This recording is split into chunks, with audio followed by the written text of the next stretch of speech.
ഇഷ്ടമില്ലെങ്കിലും കഴുത്തിലുള്ള താലിക്ക് ഞാൻ പ്രാധാന്യം കൊടുക്കുന്നുണ്ട്. താല്പര്യമില്ലെങ്കിലും സമ്മതിച്ച് ഈ വീട്ടിലേക്ക് വന്നു. എല്ലാം നീ പറഞ്ഞതുപോലെ നടക്കുകയാണ്. ദൈവമേ, അമ്മയുടെ വാക്ക് കേട്ടിട്ടാണ് ശിവാനി തിരിച്ച് ഈ വീട്ടിലേക്ക് വന്നത്. ഇനി ഒരു കാരണവശാലും അവളുടെ മനസ്സ് മാറി എന്നെ വിട്ടു പോകാതെ നോക്കണേ ദൈവമേ. ഞാൻ ഇങ്ങോട്ട് വരാനുള്ള കാരണം എൻ്റെ ലക്ഷ്യം മാത്രമാണ്. പക്ഷേ മുന്നോട്ടുള്ള വഴിയെപ്പറ്റി എനിക്കൊന്നും അറിയില്ല. ഞാൻ നിന്നെ വിശ്വസിച്ചാണ് ഇരിക്കുന്നത്. എനിക്ക് വഴി കാണിക്കണേ. ശിവാനി, ഒട്ടും സങ്കടപ്പെടുത്താതെ ജീവിതകാലം മുഴുവൻ നിന്റെ കൈ പിടിച്ച് ഞാൻ മുന്നോട്ട് കൊണ്ടുപോകും. ഒരു കാരണവശാലും പിടിച്ചു കഴിഞ്ഞാൽ വിടില്ല. എൻ്റെ ലക്ഷ്യം നേടാൻ തടസ്സമാകുന്ന ഒരാളെയും ഞാൻ വെറുതെ വിടില്ല. ഇത് സത്യം. രണ്ടുപേരും പ്രാർത്ഥിച്ചു കഴിഞ്ഞു. എനിക്ക് വരൂ. ശിവാനി, ഞങ്ങൾക്ക് എത്ര സന്തോഷമായെന്നറിയോ മോളെ. നീ വരുമെന്ന് ഞങ്ങൾക്ക് വിശ്വാസം ഉണ്ടായിരുന്നു. അതുപോലെ തന്നെ നീ വന്നില്ലെങ്കിൽ എന്താകുമെന്ന പേടിയും ഉണ്ടായിരുന്നു. ശിവാനി, ഈ വീടിന് നഷ്ടപ്പെട്ട ഐശ്വര്യവും സമാധാനവും സന്തോഷവും ഒക്കെ തിരിച്ചു കൊണ്ടുവന്നില്ലേ നീ? എല്ലാ കാലവും നീ ഇവിടെ തന്നെ ഉണ്ടായിരിക്കണം. അതെ ചേച്ചി, ഇനി നമ്മൾ രണ്ടുപേരും ഒരു ടീമാ. ചേട്ടൻ എന്തെങ്കിലും ബുദ്ധിമുട്ടുണ്ടാക്കിയാ എന്നോട് പറഞ്ഞാൽ മതി. ഓഹോ, അപ്പോഴേക്കും ചേട്ടന്റെ ഓപ്പോസിറ്റ് ആയോ നീ? ഇപ്പൊ അത്രയ്ക്ക് ധൈര്യം വന്നോ നിനക്ക്? അങ്ങനെയൊന്നും അല്ലെന്നേ. ചേച്ചി ഇങ്ങ് വന്നില്ലേ, ഇനി ഞാൻ ചേച്ചിയുടെ സൈഡിലാ. ആഹാ, എത്ര പെട്ടെന്നാ നീ ശിവാനിയുടെ പാർട്ടി ചേർന്നത്. ആള് കൊള്ളാലോ നീ. വീണേ, നീ ശിവാനിയെ മുകളിൽ മുറിയിലേക്ക് കൂട്ടിക്കൊണ്ടു. ശരി മോം. വാ മോളെ, നമുക്ക് അവിടെ ഇരിക്കാം. ഞാൻ വീട്ടിലേക്കൊന്ന് പോയിട്ട് വരാം. എന്നാ ചെല്ലേ.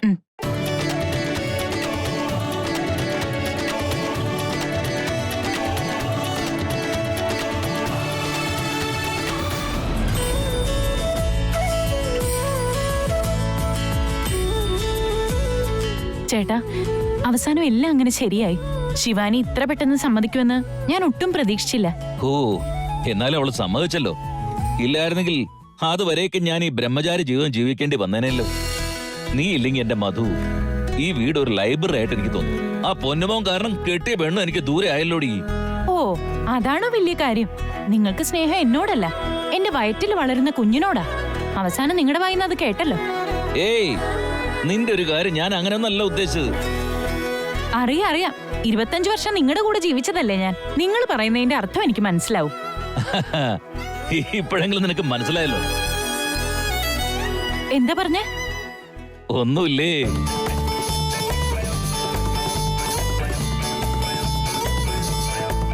അതെ, എന്റെ വയറ്റിൽ വളരുന്ന കുഞ്ഞിന്റെ കാര്യത്തില് നിങ്ങൾ എത്ര സ്വപ്നം കാണുന്നെന്ന് എനിക്ക് നന്നായി അറിയാം. ഞാൻ പ്രഗ്നന്റ് ആണെന്ന് അറിഞ്ഞ സമയത്ത് ഈ കുഞ്ഞിനെ വേണ്ടെന്നല്ലേ നിങ്ങൾ പറഞ്ഞത്. പക്ഷെ നിങ്ങളുടെ ഉള്ളിന്റെ ഉള്ളിൽ എന്താ ഉള്ളതെന്ന് എനിക്ക് നന്നായി അറിയാം. അത് പിന്നെ വെറുതെ മറ്റുള്ളവരെന്തു പറയുന്നൊന്നും വിചാരിക്കണ്ട. നാട്ടുകാരങ്ങനെ നമ്മളെ പറ്റി പലതും പറഞ്ഞു നടക്കുമായിരിക്കും. പക്ഷേ ആ കുഞ്ഞിന്റെ കാര്യത്തിൽ നിങ്ങൾ ആരും കാണാതെ സ്നേഹം വെച്ചിരിക്കുകയാണെന്ന് അറിയാം. അങ്ങനെയൊന്നും ഇല്ല മധു. ആ പേടി എനിക്ക് ഇപ്പോഴും ഉണ്ട്. അത്രയ്ക്ക് പേടിയുള്ള ആളാണെങ്കിൽ കുഞ്ഞുണ്ടാവുന്നതിന് മുമ്പേ കുഞ്ഞിന് വേണ്ട കാര്യങ്ങളൊക്കെ എന്തിനാ ചെയ്യുന്നത്? മനസ്സിലായില്ല. കുഞ്ഞ് ഇതുവരെ വന്നിട്ടില്ലല്ലോ. അതിനു മുമ്പ് കുഞ്ഞിന് കളിക്കാനായിട്ട് പാവയെ കൊണ്ടുവന്നിരിക്കല്ലേ. പാവയോ? ഏത് പാവയടി? ഈ മൂങ്ങയുടെ പാവ.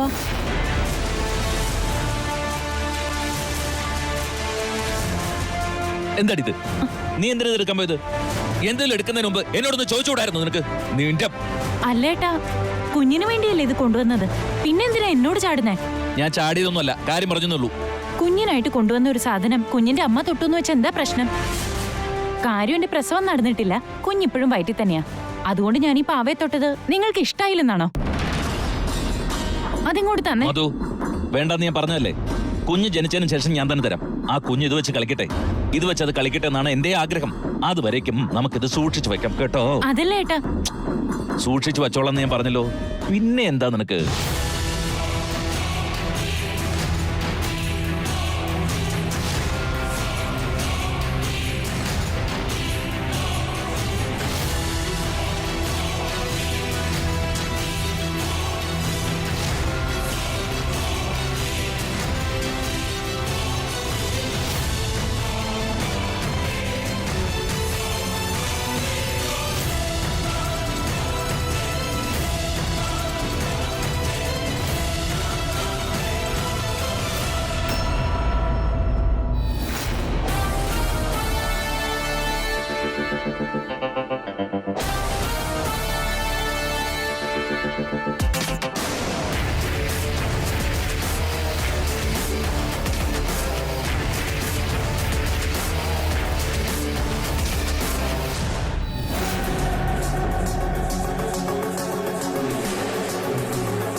ഷോക്കായോ? ഷോക്കായല്ലേ പറ്റത്തുള്ളൂ ബ്രോ. അതിനു വേണ്ടിയാ നിന്നോട് പറയാതെ ഈ സർപ്രൈസ് തന്നെ. എങ്ങനെയുണ്ട്? അവസാനം ശിവാനി എന്നെ സ്വീകരിച്ച് ഈ വീട്ടിലേക്ക് ഇങ്ങ് എത്തിക്കഴിഞ്ഞു. ബ്രോ, ഞാൻ നിന്നോട് ഒരു കാര്യം പറഞ്ഞിരുന്നില്ലേ? നമ്മുടെ അമ്മമാരൊരു കാര്യം ഏറ്റുകഴിഞ്ഞത് ഏറ്റത് തന്നെ. ഞാൻ ജയിക്കുന്നുള്ള കാര്യം ഫിക്സ് ആയിരുന്നു, പക്ഷെ സമയം ഫിക്സ് ആയിട്ടില്ലായിരുന്നു, അത്രേ ഉള്ളൂ. എങ്കിലും ഞാൻ 3 ദിവസം എന്നുള്ള കാര്യം പറഞ്ഞിരുന്നു. പക്ഷെ 2 ദിവസത്തിനുള്ള അവളിങ്ങ് വന്നൂന്നേ. ഞാനിപ്പോ എന്താ ചെയ്യാ? ശിവാനി ഇവിടേക്ക് വന്നു കഴിഞ്ഞാ നീ നിന്റെ പേര് മാറ്റും അത് ഇതെന്നൊക്കെ പറഞ്ഞിരുന്നല്ലോ. അപ്പൊ പിന്നെ എങ്ങനെയാ നിന്റെ പേര് മാറ്റി എന്തിടാന്ന് തീരുമാനിച്ചോ? ശരി, വിട്ടേക്ക്, സാരമില്ല. എന്തായാലും ഇപ്പൊ ഉള്ള പേരിന് തന്നെ തോൽവിയുടെ ഒരു ഇനീഷ്യൽ വീണല്ലോ, എനിക്കത് മതി.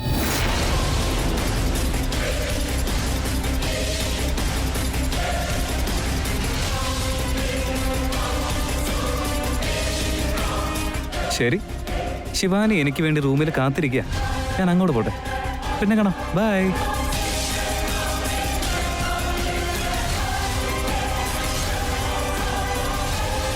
ബ്രോ, ഞാൻ ഉറപ്പായിട്ടും വിജയിക്കുമെന്ന ആറ്റിറ്റ്യൂഡ് കാണിക്കുന്നത് വിജയമല്ല. വിജയിച്ച് മുന്നിൽ വന്നതെന്ന് മീശ പിരിക്കുന്ന സമയത്ത് മീശയ്ക്ക് താഴെ ഒരു പുഞ്ചിരി വരില്ലേ? അതാണ് ആറ്റിറ്റ്യൂഡ് എന്ന് പറയുന്നത്.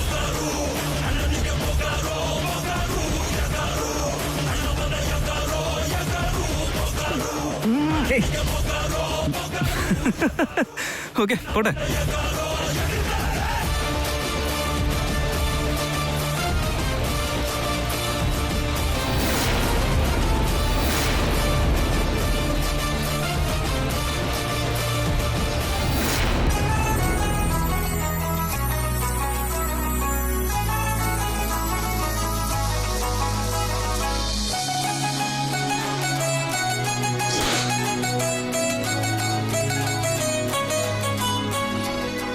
ടൻ-ടടേങ്.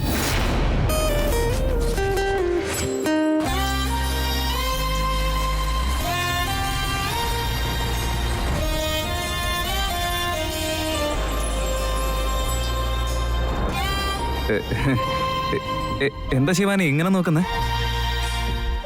മതി, വെറുതെ ഇങ്ങനെ നോക്കി പേടിപ്പിക്കില്ലേ. എന്റെ ഉള്ളിലെ പ്രണയം പൊട്ടി പുറത്തേക്ക് വരും. നീ ഇവിടെ എന്തെടുക്ക? ഇത് വല്ലാത്തൊരു ചോദ്യമായല്ലോ. എന്റെ റൂമിൽ വന്ന് കയറിയിട്ട് എന്നോട് തന്നെ എന്താ ചെയ്യുന്നതെന്ന് ചോദിച്ചാൽ എന്ത് പറയാനാ? നിന്റെ റൂമോ? ഇത് എന്റെ റൂമാ. എന്നോട് ഇവിടെ നിൽക്കാനാ പറഞ്ഞത്. ആ, ഭാര്യയോട് ഭർത്താവിന്റെ റൂമിലിരിക്കാൻ എല്ലാവരും പറയുള്ളൂ. കറക്റ്റ് ആയിട്ട് തന്നെ പറഞ്ഞ ശിവാനി, ഞാനിപ്പോ എന്തുമാത്രം സന്തോഷത്തിലാണെന്നറിയോ? ഇപ്പൊ ഈ ലോകത്തിൽ എന്റെ അത്രയും സന്തോഷമുള്ള ഒരാള് മാഷിയിട്ട് നോക്കിയാൽ പോലും കണ്ടുപിടിക്കാനാവത്തില്ല. നീ ഈ വീട് വിട്ട് പോയ സമയത്ത് എന്റെ ശ്വാസം അങ്ങ് നിലച്ചുപോയ അവസ്ഥയായിരുന്നു. എങ്കിലും നീ തിരിച്ചിവിടേക്ക് വരുമെന്ന് എനിക്ക് അറിയാമായിരുന്നു. അതെങ്ങനെ? ഓ, നിന്റെ മൂക്കത്താണല്ലോ ശുണ്ടി. ആദ്യം തന്നെ നീ ഒന്നും നോക്കാതെ പെട്ടെന്ന് ആവശ്യമില്ലാത്ത ഓരോ തീരുമാനങ്ങൾ എടുത്തു കളയും. അത് കഴിഞ്ഞാ അയ്യോ ഞാൻ ചെയ്തത് തെറ്റായി പോയി എന്ന് പശ്ചാത്തപിക്കും. അത് കറക്റ്റ് ചെയ്യാൻ വേണ്ടി ശ്രമിക്കും. അത്രയല്ലേ ഇപ്പോഴും സംഭവിച്ചുള്ളൂ. എന്നുവെച്ചാ എന്നെ നിനക്ക് ഒട്ടും ഇഷ്ടമല്ലെന്ന് പറഞ്ഞു. എന്നെ ഒരിക്കലും നീ സ്വീകരിക്കില്ലെന്നും പറഞ്ഞു. എന്നാൽ ഇപ്പൊ നോക്കി, എന്നെ ഇഷ്ടപ്പെട്ട് എന്നെ സ്വീകരിച്ച് നീ ഇവിടേക്ക് വന്നില്ലേ? സർ, നിങ്ങൾ തെറ്റിദ്ധരിച്ചിരിക്കുക. ഞാൻ വന്നത് നിങ്ങൾക്ക് വേണ്ടിയല്ല. നിങ്ങളുടെ അമ്മമാരെ എന്റെ മുന്നിൽ യാചിച്ചതുകൊണ്ടാ. എന്റെ അമ്മമാരെ ആർക്ക് വേണ്ടി യാചിച്ച്? എനിക്ക് വേണ്ടി തന്നെയല്ലേ? നോക്ക് ശിവാനി, ദൈവം ഭക്തന് വേണ്ടി പ്രത്യക്ഷപ്പെട്ടാലും പൂജാരിയുടെ പൂജ കാരണം പ്രത്യക്ഷപ്പെട്ടാലും ദൈവത്തെ കണ്ടാ മതിയല്ലോ. ദർശനം കിട്ടിയില്ലേ? ദർശനം തന്നാലുടനെ ദൈവം നിന്നോട് അടുത്തു എന്നല്ല. എനിക്ക് നിന്റെ അടുത്ത് സംസാരിക്കാൻ താല്പര്യമില്ല. ഇത് എന്റെ റൂമാണ്, പുറത്തേക്ക് ഇറങ്ങും. ഓ, 1 മണിക്കൂറായിട്ടില്ല വന്ന് കയറിയിട്ട് അപ്പോഴേക്കും എന്റെ നിന്റെ എന്നുള്ള ഭാഗം വെപ്പൊക്കെ തുടങ്ങിയോ? നോക്ക്, ഞാൻ ഇവിടെ നിൽക്കാൻ വേണ്ടിയാ വന്നത്.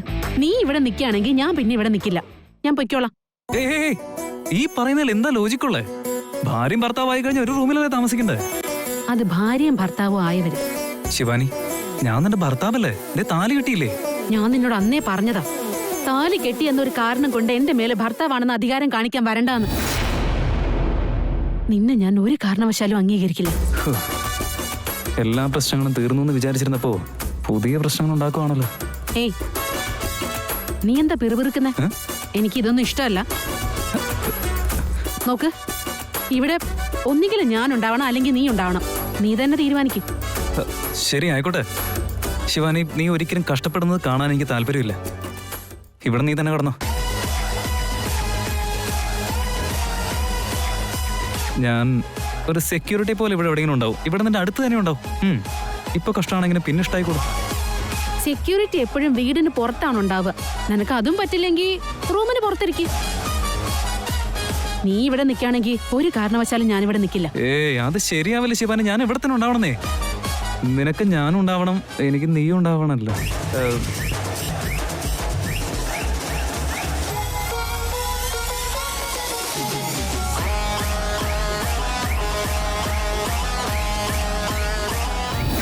അമ്മേ, എല്ലാം നമ്മൾ വിചാരിച്ച പോലെ നടന്നു. എങ്ങാനും തകിടം അറിയുമെന്നൊരു പേടിയുണ്ടായിരുന്നു എനിക്ക്. ഒരു കാര്യമുണ്ട്, നിങ്ങൾ ശിവാനിയെ വിളിച്ചോണ്ട് വരില്ലെന്ന് ഡിസൈഡ് ചെയ്തിരുന്നെങ്കിൽ പിന്നെ ഇങ്ങനെയൊന്നും സംഭവിക്കില്ലായിരുന്നു. അതെ മോളെ, ദൈവം വലിയവനാ, എല്ലാം ഭംഗിയായി നടത്തി തന്നു. ശിവാനി എങ്ങനെയൊക്കെയോ വന്നു. എങ്കിലും ചടങ്ങുകളൊക്കെ നമുക്കൊന്ന് തീരുമാനിക്കേണ്ടി വരില്ലേ? അതിനേക്കാളൊക്കെ മുമ്പ് സ്വാമിജിയുടെ അടുത്ത് ശിവാനിയുടെയും തൃശൂരിന്റെയും ജാതകം ഒന്ന് നോക്കിക്കണം. രണ്ടുപേരുടെയും കല്യാണം കഴിഞ്ഞല്ലോ, ഇനിയിപ്പോ ജാതകമൊക്കെ നോക്കി എന്ത് തീരുമാനം എടുക്കാനാ? കല്യാണം എങ്ങനെയൊക്കെ നടന്നു, പക്ഷേ രണ്ടുപേരുടെയും ജാതകം നമ്മൾ നോക്കിയിട്ടില്ല. ഇനി അവരുടെ ഇടയിൽ എന്തെങ്കിലും പ്രശ്നങ്ങളുണ്ടോ എന്ന് സ്വാമിജിയോടൊന്ന് ചോദിക്കുകയും വേണം. അതെ അമ്മേ, അമ്മ പറഞ്ഞത് വളരെ ശരിയാ. എത്രയും പെട്ടെന്ന് സ്വാമിജിയോട് വീട്ടിലേക്കൊന്ന് വരാൻ പറയണം. അദ്ദേഹം വീട്ടിലേക്ക് വന്നാ പിന്നെ എല്ലാ കാര്യത്തിലും ഒരു തീരുമാനം എടുക്കാലോ. ഈ സമയത്ത് ആ ദിഗ്വിജയൻ ഉണ്ടായിരുന്നെങ്കിൽ വളരെ നന്നായിരുന്നു. ഇനി എപ്പോ വരുമോ എന്തോ. ദമയന്തി, നിന്നെ അവൻ ഫോണെങ്ങാനും വിളിച്ചായിരുന്നോ? ഇല്ലമ്മേ, അത് തന്നെ എനിക്കും ടെൻഷൻ ആവുന്നത്. ഡാഡി ഇങ്ങനെയൊക്കെ ചെയ്യുന്നത് ഫസ്റ്റ് ടൈം അല്ലല്ലോ. എത്രയോ തവണ ബിസിനസ് മീറ്റിംഗ് ആന്ന് പറഞ്ഞു പോയിട്ടുണ്ട്. അതൊക്കെ നമ്മളെ ഇൻഫോം ചെയ്തിട്ടായിരുന്നോ? ലാസ്റ്റ് ടൈം യൂറോ ട്രിപ്പാണെന്ന് പറഞ്ഞു പോയി. പിന്നെ ഒരു മാസം ഒരു അഡ്രസ്സും ഇല്ലായിരുന്നു. വീണേ, ഇപ്രാവശ്യം അങ്ങനെയല്ല. ദമയന്തി, ആവശ്യമില്ലാത്ത ഒന്നും ചിന്തിക്കണ്ട, അവനിങ്ങ് വരും. എല്ലാവരും മുതലാളിയെ പറ്റി തന്നെ പറഞ്ഞുകൊണ്ടിരിക്കുന്നു. ഇവരുടെ മുമ്പിലെങ്കിലും ഞാൻ ചെന്ന് പെട്ടാ ഇവരെന്നോട് ഓരോന്ന് ചോദിക്കും. എന്റെ അടുത്താണെങ്കിൽ ഉത്തരവില്ല. ഇവിടുന്ന് രക്ഷപ്പെടുന്നതാണ് നല്ലത്. സ്വാമിജിയെ കണ്ട് സംസാരിക്കുന്നത് വരെ തൃശൂരും ശിവാനിയും അകന്ന് തന്നെ നിൽക്കട്ടെ. ശരി അമ്മേ, ഞാനിത് ശിവാനിയോട് പറഞ്ഞിട്ട് വരാം.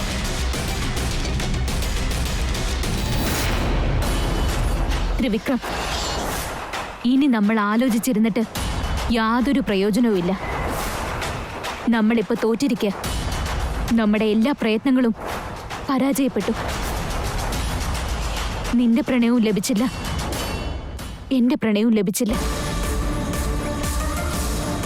നിന്റെ പ്രണയം എന്നുവെച്ചാ അതൊക്കെ നഷ്ടപ്പെട്ടു പോയെന്ന്. അത് വിട്ടേക്ക്.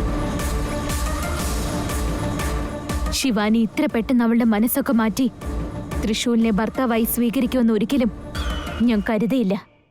നമ്മൾ എന്തൊക്കെ പ്രയത്നങ്ങൾ ചെയ്തു, എന്നാൽ അതൊന്നും തന്നെ പ്രയോജനപ്പെട്ടില്ല. ഇനി ഒറ്റയ്ക്ക് ജീവിക്കാനായിരിക്കും വിധി.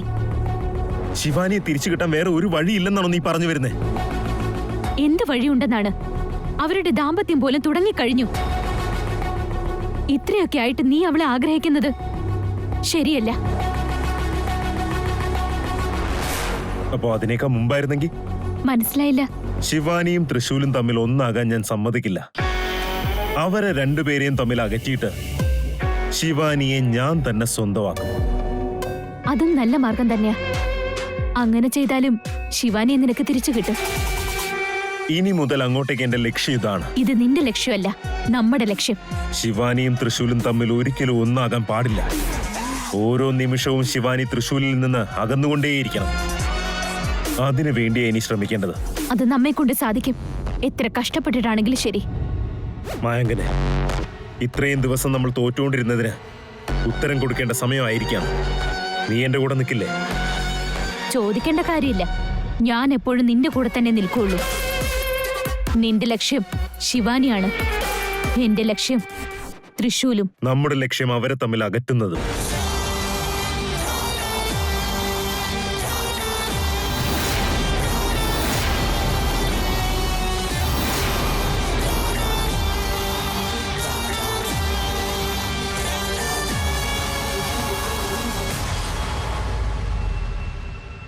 മധു, ഈ പാലുടി.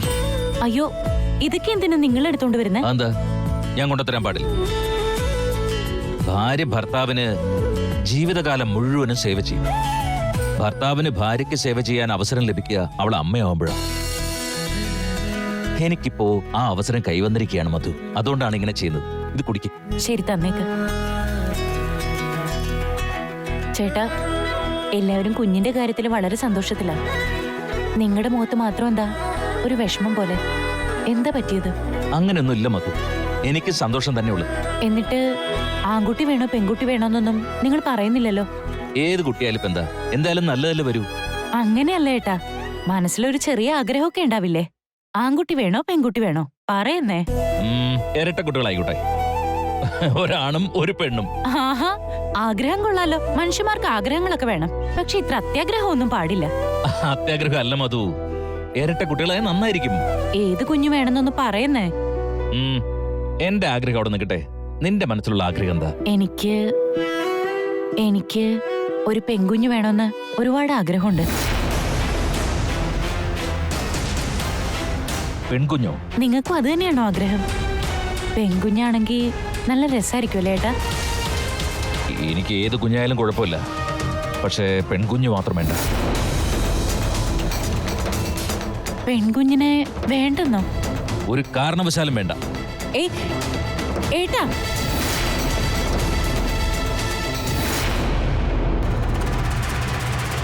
ശിവാനി, എന്തു പറ്റി? നീ എന്തെങ്കിലും ഓടി വരുന്നത്? മുത്തശ്ശി കറക്റ്റ് സമയത്ത് വന്നു. ശിവാനി, നീ എങ്ങോട്ട് പോവാ മോളെ? അങ്ങനെ ചോദിക്കേ, അങ്ങനെ തന്നെ ചോദിക്കേ. എന്റെ റൂമിൽ നിൽക്കില്ലെന്ന്, എന്റെ വാക്ക് കേൾക്കാൻ താല്പര്യമില്ലെന്നേ. ആണോ ശിവാനി? അത് വീണയുടെ റൂമിൽ കിടക്കാൻ പോവായിരുന്നു. വീണയുടെ റൂമിൽ? ആ, അതിന്റെ ആവശ്യം എന്താണെന്ന് ചോദിക്കും മുത്തശ്ശി. എന്റെ റൂമിന് എന്ത് പറ്റി? അവിടെ വല്ല കൊതുകുണ്ടോ, പാറ്റിയുണ്ടോ, പല്ലിയുണ്ടോ? നീ ഉണ്ടായിരുന്നല്ലോ അവിടെ. നോക്കിയ മുത്തശ്ശി, അവള് പറയുന്നത് കേൾക്കുന്നില്ലേ? അവളുടെ ഭർത്താവായ ഞാൻ അവിടെ ഉണ്ടാവാൻ പാടില്ലെന്ന് ചോദിക്കും മുത്തശ്ശി. അത് എന്തുകൊണ്ടാണെന്ന്.